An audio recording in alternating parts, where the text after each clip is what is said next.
வணக்கம் நேயர்களே, தமிழ் ஜனம் தொலைக்காட்சியின் பிக் நியூஸ் பகுதிக்கு உங்களை வரவேற்கிறேன். சீனாவில் நடைபெற்ற ஷாங்காய் மாநாடு உலகத்தின் கவனத்தை மொத்தமாக ஈர்த்திருக்கிறது. அதற்கு காரணம் ரஷ்யாவும் சீனாவும் இந்தியாவோடு காட்டிய நெருக்கம். அதை தான் இன்னைக்கு நிகழ்ச்சியோட மையப்பொருளாக வச்சிருக்கிறோம்.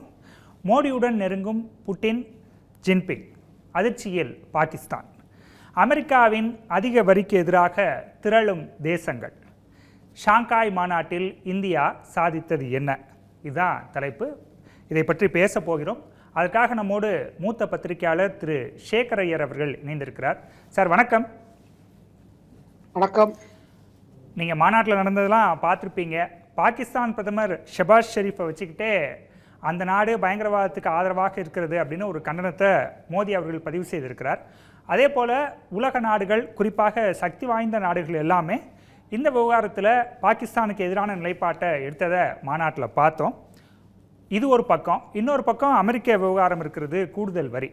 ஒட்டுமொத்தமாக பேசும்போது டிப்ளமேட்டிக்காக இதில் இந்தியாவுடைய செயல்பாட்டை இந்த உச்சி மாநாட்டில் நீங்கள் எப்படி பார்க்குறீங்க? கவியரசன் சார், ஒரு பெரிய விஷயம் சொல்ல விரும்புகிறேன். நம்ம எல்லாரும் பார்த்தோம் அந்த மாநாட்டில் என்ன நடந்தது.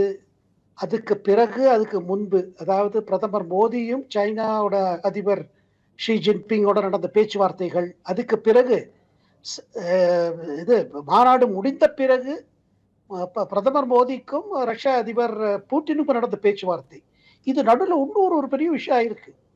அந்த மாநாடு முடிந்த பிறகு பிரதமர் மோடியும் ரஷ்யன் அதிபர் புட்டினும் ஒரே காரில் அந்த ஹோட்டலுக்கு வந்தார்கள், எங்கே புட்டின் தங்கியிருந்தார்.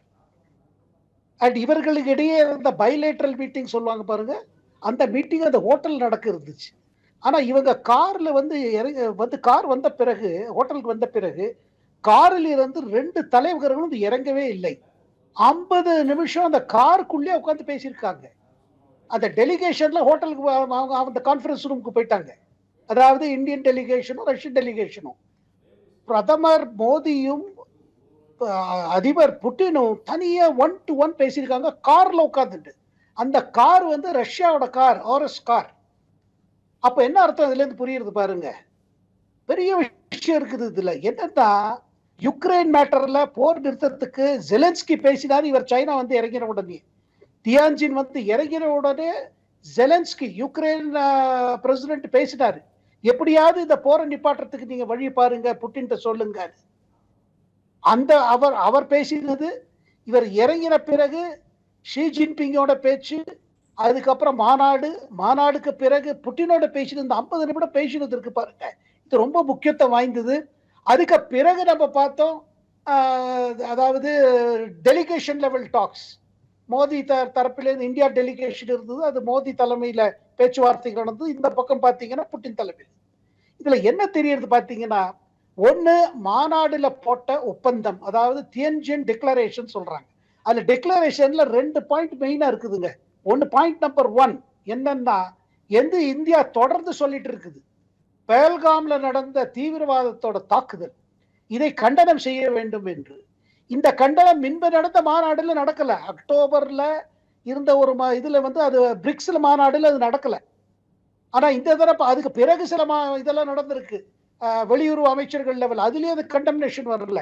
இந்த தடவை மோடி அங்க போயிருந்த போது இது முதல் இது என்னன்னா, அங்க பஹல்காம்ல நடந்த தாக்குதல், இதை முழுமையா கண்டித்து, இந்த மாதிரி தீவிரவாத தாக்குதல் எங்க நடந்தாலும் நாங்கள் வறுமையா கண்டிக்கிறோம். இது ஒரு பெரிய பாயிண்ட்டுங்க. இதுல பாருங்க, இந்த 10 மெம்பர் நேஷனோட இது, இந்த எஸ்சிஓங்கிறது ஷாங்காய் கோஆபரேஷன் ஆர்கனைசேஷன், அதுல பாகிஸ்தான் அதிபரும் வந்திருந்த, பாகிஸ்தான் பிரதமர் இருந்தாங்க. இருந்து பாருங்க, பஹல்காம் பெரிய கண்டப்படுது. ஒண்ணு. இரண்டாவது, இது ரொம்ப முக்கியமான விஷயம் கவி சார், என்னன்னா, ரெண்டாவது என்ன பாத்தீங்கன்னா, அமெரிக்க ஜனாதிபதி ட்ரம்ப் ஒரு விதமாக எப்படி இந்த உலக பொருளாதாரத்தையே ஒரு ஆட்டு, அதையும் கண்டனம் தெரிவிச்சிருக்காங்க பிரதமர், அதாவது ஜனாதிபதி ட்ரம்ப் பேர் எடுத்துக்காங்க. இந்த மாதிரி ஒரு ஆர்டர் பேஸ்டு எக்கானமி இருக்கிறத விட்டுட்டு அதை வந்து எப்படியாவது கவுத்து இது பண்ற இதை நாங்கள் கண்டிக்கிறோம். இதுல வர சேலஞ்சஸ் நாங்க மீட் பண்றதுக்கு தான் இந்த மாதிரி தொடர்ந்து நம்மளுக்குள்ள பேச்சுவார்த்தை நடத்துவோம்னு மெசேஜ் போயிருக்கு. மூன்றாவது விஷயம் சொல்றேன் சார், என்னன்னா, காலையிலேருந்து நம்ம என்ன பார்த்துட்டு இருக்கோம்? மாநாட்டுக்கு புட்டினும் பிரதமர் மோடி நடந்து வர்றாங்க. அப்படியே நடந்து வந்துட்டு இருக்காங்க. அதுக்கு பிறகு சைனாவோட அதிபர் ஷி ஜின்பிங் கலந்து பேசிக்கிறாங்க. 3 பேர் தனியா பேசிக்கிற போட்டோ இருக்கு பாருங்க. அதாவது ஆப்டிக்ஸ்னு சொல்லுவாங்க. இத அமெரிக்காவுக்கு ட்ரம்ப் பார்த்துட்டு இருப்பார். அதை பார்த்த பிறகு நம்ம என்ன ஒரு சம்பவம் நடக்குதுன்னா, புது தில்லியில அமெரிக்காவோட எம்பசி இருக்கு பாருங்க, அமெரிக்கன் எம்பசி, யுஎஸ் எம்பசி, ஒரு ஒரு ட்வீட்ல ஒண்ணு போடுறாங்க. என்ன போடுறாங்க எக்ஸ்ல? இந்தியாவுக்கும் அமெரிக்காவுக்கும் ஒரு நீண்ட நாள் உறவு இருக்கிறது, இந்த உறவு தொடர்ந்து கொண்டு இருக்கும். இன்னைக்கு அதை போட வேண்டிய அவசியமே இல்லை. கடந்த 4 நாளாக பிரசிடென்ட் ட்ரம்ப்பும் சரி, அவரோட அட்வைசர்ஸும் சரி, என்னெல்லாமோ சொல்றாங்க இந்தியாவை பத்தி. உங்களால் தான் யுக்ரைன் வார் நடக்குது, நீங்க தான் அதுல வார இது பண்ணி வச்சிருக்கீங்க. உண்மைக்கு புறமாக எல்லாம், அதான் நீங்க எண்ணெய் வாங்குறதுனால தான், நீங்க கச்சா எண்ணெய் வாங்குறதுனால தான் ரஷ்யாவுக்கு இவ்வளவு ஆகுது என்ன இப்பெல்லாம் சொல்லி இன்னைக்கு இன்னும் கூட அதாவது நீங்க வந்து உங்க பொருளாதாரத்தை நாங்க ஒன்னும் இல்லாம பண்ணிடுவோம். அதாவது என்ன அதெல்லாம் சொல்லிட்டு இன்னைக்கு இந்த 3 தலைவர்கள் அது பாருங்க, அது வேர்ல்டு ஃபுல்லு போயிட்டு இருக்கு அந்த ஆப்டிக்ஸ். அவங்க சிரிச்சு பேசுவது, இதுல இருந்து என்னன்னா இந்தியா சாதிச்சது என்னன்னு பாத்தீங்கன்னா, நியாயமா பாருங்க, இந்தியா வந்து எப்போதுமே ஒரு மிடில் பாத்துல இருக்கும். இப்ப யுக்ரைனை பொறுத்து மட்டும் பாத்தீங்கன்னா, தொடர்ந்து ஜெலன்ஸ்கியோட பேசிட்டு இருந்தது, புட்டினோட பேசிட்டு இருந்தது பிரதமர் மோடி. ட்ரம்போட இதை பத்தி பேசினாங்க, எப்படியாவது போர் நிறுத்துறதுக்கு. அந்த மாதிரி இருக்கும் பொழுது இத வந்து ஏதோ சடனா ஒரு ட்ரம்ப்புக்கு என்ன வந்துச்சு தெரியல, கம்ப்ளீட்டா இந்தியாவுக்கு எதிர்த்து போய், அதாவது புட்டின் மேல இருக்கிற கோபம் கூட அவ்வளவு பெருசா காமிக்கல, இந்தியா மேல காமிச்சாரு. சைனா அதிபர் ஷி ஜின்பிங் மேல இல்லாத கோபம் இந்தியா மீது, மோடி மீது. அதுக்கெல்லாம் இன்னைக்கு ஒரு என்ன பாத்தீங்கன்னா பதில் தியான்ஜிங்ல இருந்து கிடைச்சிருச்சு. இப்ப நம்ம மோடி அவர்களும் புட்டின் அவர்களும் ஒரே காரில் போனாங்க, 45-50 நிமிடங்கள் பேசினாங்க அப்படின்னு குறிப்பிட்டீங்க, நம்மளும் பார்த்தோம். இதில் இன்னொரு கேள்வி என்ன முன்வைக்கப்படுது அப்படின்னா, புட்டின் வந்து அமெரிக்கா போகும்போது ட்ரம்ப்போட காரில் போகிறார், அப்பையும் 2 பேரும் பேசுகிறாங்க. இப்போ இங்கே சைனாவுக்கு வரும்போது மோடி அவர்களோட போகிறாரு. ஸோ இதை வந்து ஒரு பொதுவான இடத்துல கூடும்போது 2 நாட்டு தலைவர்கள் இதுபோல் பயணிப்பது சகஜம்தான். அதனால் பெரிய லெவலில் 2 நாடுகளுக்கிடையே ஒரு வலுவான பிணைப்பு ஏற்படுமா, அது வர்த்தக ரீதியாக அடுத்த கட்டத்துக்கு போகுமா அப்படிங்கிற பார்வையெல்லாம் முன்வைக்கிறாங்க. இப்போ புட்டின் அங்கே போனதையும் இங்கே வந்ததையும் எப்படி நம்ம புரிஞ்சுக்கிறது? இல்லைங்க, கார்ல போறது ஒரு விஷயங்க. ஆனா கார்லயே உட்காந்து பேசுறதுன்னா என்ன அர்த்தம் சொல்லுங்க? எப்ப கார்லயே உட்காந்து பேசுவீங்க சொல்லுங்க. நான் சொல்லட்டுமா உங்களுக்கு ஒரு பெரிய இது சொல்றேன். இந்த மாதிரி மாநாடு நடக்கும் பொழுது யாரு ஹோஸ்ட் கண்ட்ரியோ, அது சைனாவா இருக்கட்டும் ரஷ்யா இருக்கட்டும், எப்போதும் ஒரு சந்தேகம் இருக்கும், ஹோட்டல் ரூம்ல எல்லாம் பக்கு வச்சிருப்பாங்கன்னு. மற்ற தலைவர்கள் ஏதாவது பேசினா அந்த இப்போ சைனால நடக்கிறதுனால சைனீஸ் இன்டெலிஜென்ஸ் இது மேல பண்ணி இவங்க 2 பேரும் என்ன பேசிக்கிறாங்க இது பேசிக்கிறாங்கன்னு இருக்கும். அந்த மாதிரி நிலைமையில அந்த மாதிரி ஒரு சந்தேகம் இருக்கிறதுனால கார்ல உட்காந்து பேசினாங்க. அதாவது இந்தியாவும் ரஷ்யாவும் பேசுறதுக்கு நிறைய இருக்குது. அத வந்து சைனால நடக்கிற மீட்டிங், ஆனா சைனாக்கு எல்லாம் தெரியப்படுத்தணும்னு அவசியம் இல்லை. அதை புட்டினும் விரும்பல, மோதியும் விரும்பல. அதனால்தான் கார்லயே உட்காந்து 50 நிமிஷம் பேசினாங்க. ஏன்னா இந்த கார் வந்து ரஷ்யால இருந்து வந்து இருக்கு. அவங்க எப்போதும் பாருங்க, அமெரிக்கன் அதிபர் மாதிரி ரஷ்யன் அதிபரும் பாத்தீங்கன்னா, அவர் எங்க போனாலும் அவங்க கார் போகும், அவங்க வண்டியை அப்படியே கொண்டு போவாங்க. ஸோ அதுல ஏன்னா அவங்களுக்கு எப்போதுமே என்னன்னா கார்ல பக் வச்சிருவாங்களோன்னு. அதனால நான் எதை சொல்ல வரேன்னா, இது சொல்ற மேட்டருக்கு நம்ம டிஸ்கஷனுக்கு என்ன கரெக்ஷன் தான். அப்புறம் ஏதோ ஒரு ரொம்ப சீக்கிரட்டா பல விஷயங்கள் பேசப்பட்டிருக்கு. 50 நிமிஷம் சாதாரண விஷயம் இல்லை. அண்ட் இன்னொரு விஷயம் எல்லாரும் கேட்கறாங்க, புட்டின் மோடி எப்படி பேசுவாரு?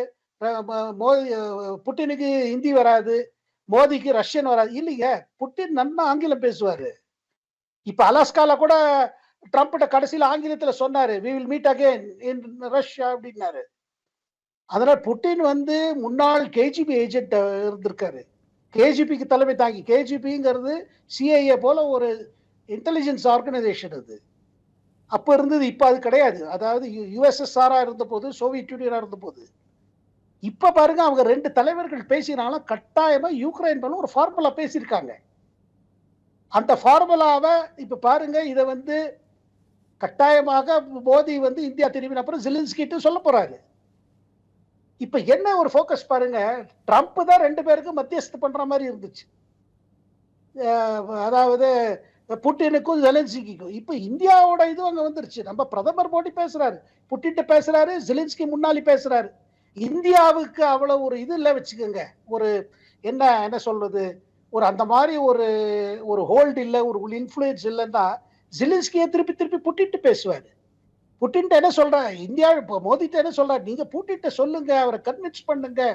இந்த யுக்ரைன் போர்ல பாத்தீங்கன்னா இந்தியாவோட முக்கியத்துவம் பெருசாயிடுச்சு இது நிப்பாட்டுறதுக்கு.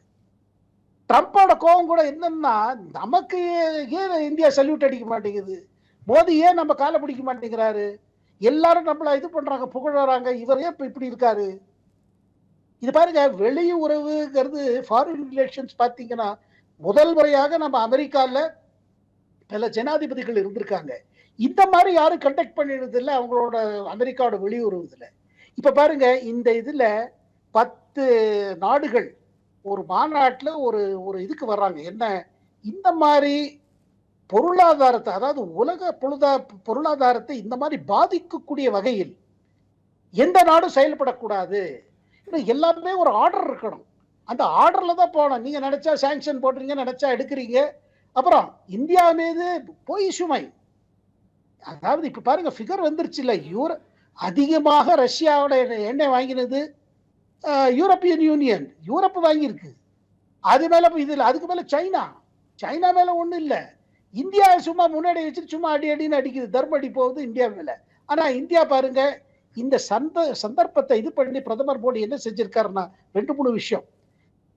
சைனா நேரம் போல அவர் அதுக்கு முன்னாடி ஜப்பானுக்கு போனாரு. உங்களுக்கு தெரியும், ஜப்பானுக்கும் சைனாக்கும் உறவு அவ்வளவு நல்ல உறவு கிடையாது. எப்போதும் ஜப்பானுக்கு ஒரு சந்தேகம் சைனா மீது. அவங்களுக்குள்ள பொருளாதாரம் நல்லா தான் இருக்குது, ட்ரேடு நிறைய இருக்குது. இருந்தும் எப்போதும் சைனா என்ன பிளான் இருக்குது, அதை தவிர்த்து தைவான் ஒரு இடம் இருக்கு, அதை எப்படா நம்ம பிடிக்கலாம்னு பார்த்துட்டு இருக்காங்க சைனால. சைனீஸ் லீடர்ஷிப் பார்த்தீங்கன்னா தலைமை அதை கண் வச்சுட்டே இருக்காங்க. அதனால பிரதமர் மோடி பாருங்க, முதல்ல சீனால போய் இறங்குறதுக்கு முன்னாடி அவர் டோக்கியோ போனாரு. பல ஒப்பந்தங்கள் இது பண்ணப்பட்டது. முதல் முறையாக இந்தியாவுக்கும் ஜப்பானுக்கும் பாதுகாப்பு ஒப்பந்தம் வேற போடப்பட்டிருக்கு. அதுக்கு பிறகுதான் அவர் தியான்ஜின்ல போய் இறங்கினாரு. ஷி ஜின்பிங்கோட நேற்று கலந்து பேசினாரு.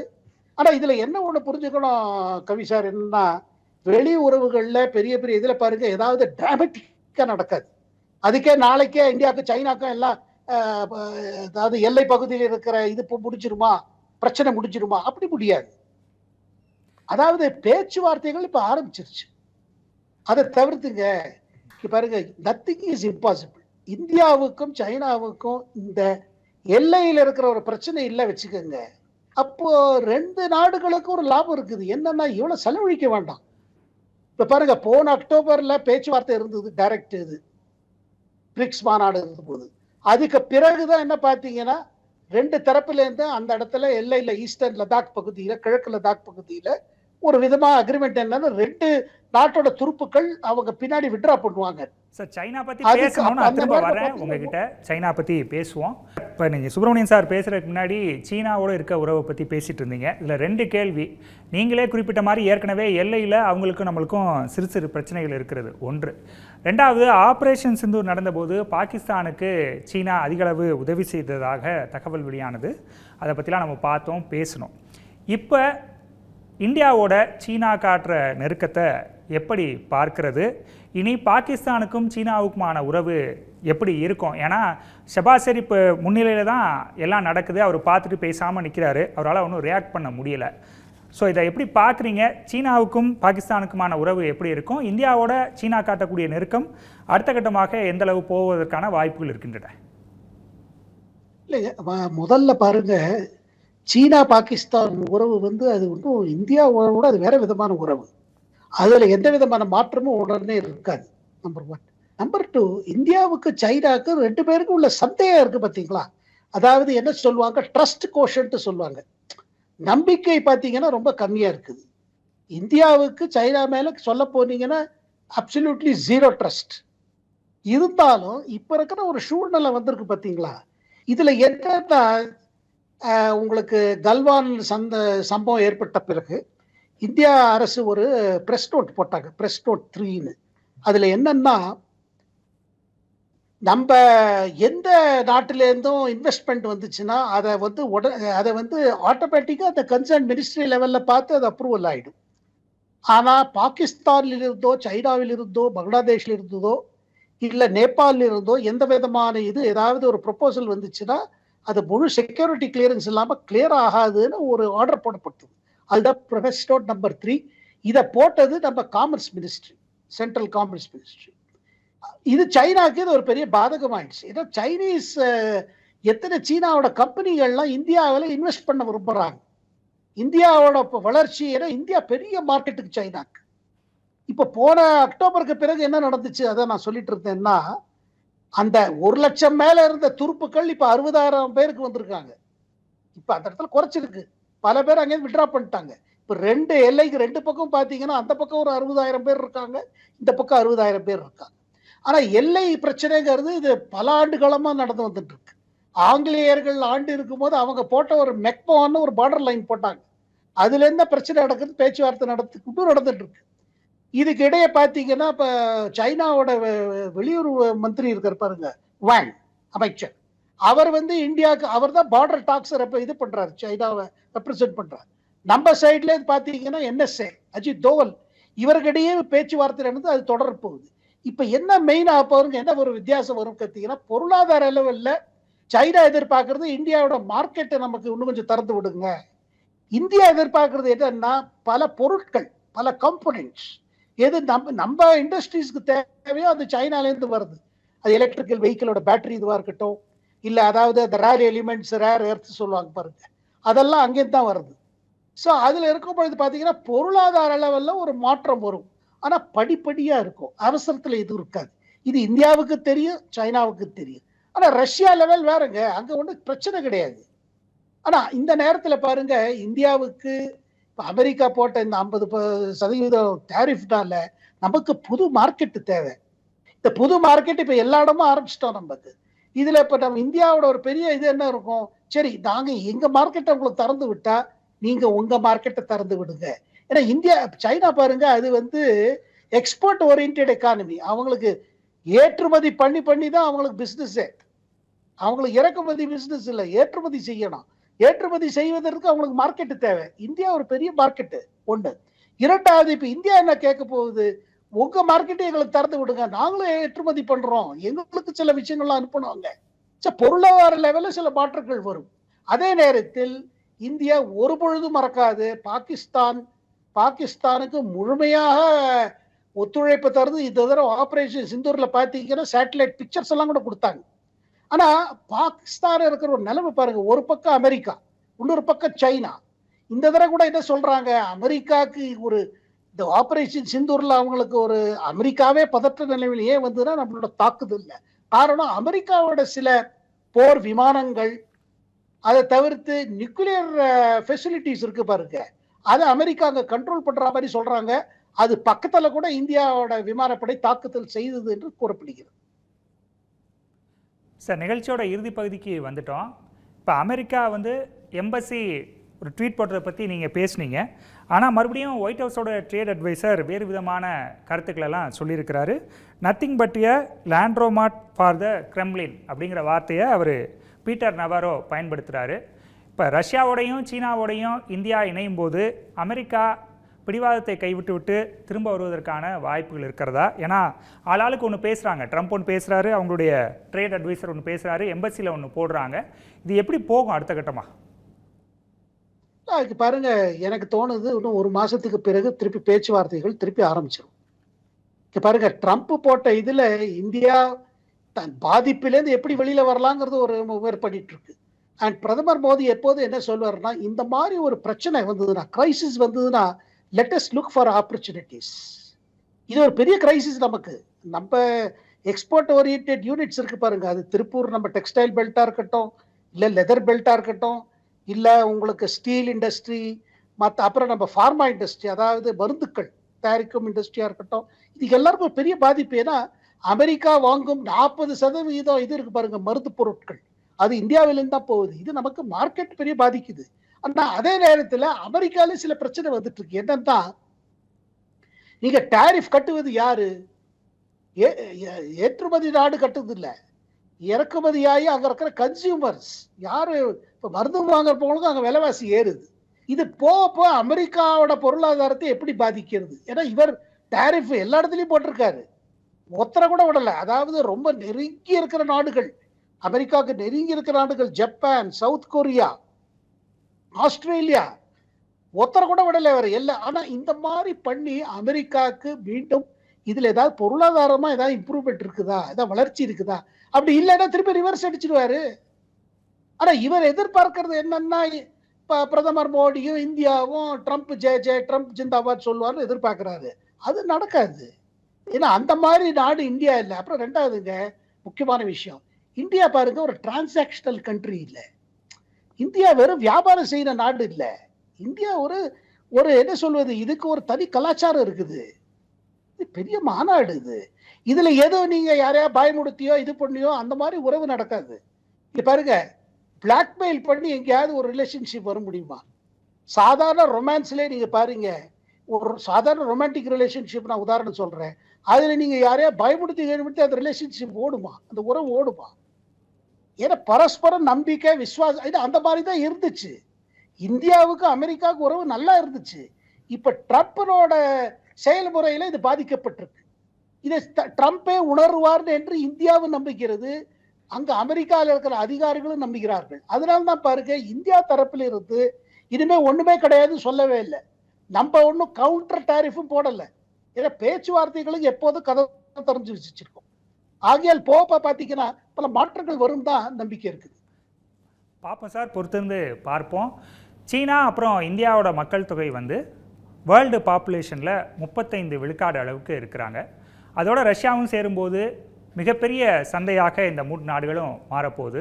ஸோ வெளியில எல்லாம் போக தேவையில்லை, நம்ம சீனா மார்க்கெட்டை பயன்படுத்திக்கலாம், அவங்க இந்திய மார்க்கெட்டை பயன்படுத்தியிருக்கலாம், இதே போல் ரஷ்யாவும் பயன்படுத்தி கொள்ளலாம். அவ்வாறு நடக்கும்போது தற்போது ஏற்பட்டிருக்கக்கூடிய பொருளாதாரத்தில் சிறிய பின்னடைவு சரியாகிவிடும் அப்படிங்கிற பார்வையை தான் எல்லாரும் முன்வைக்கிறாங்க. நிகழ்ச்சியில் கலந்து கொண்ட மூத்த பத்திரிகையாளர் திரு சேகர் ஐயர் அவர்களுக்கும் அதே போல் பொருளாதார ஆலோசகர் திரு சுப்பிரமணியன் அவர்களுக்கும் நன்றி. பார்த்த நேயர்களுக்கும் நன்றி. வணக்கம்.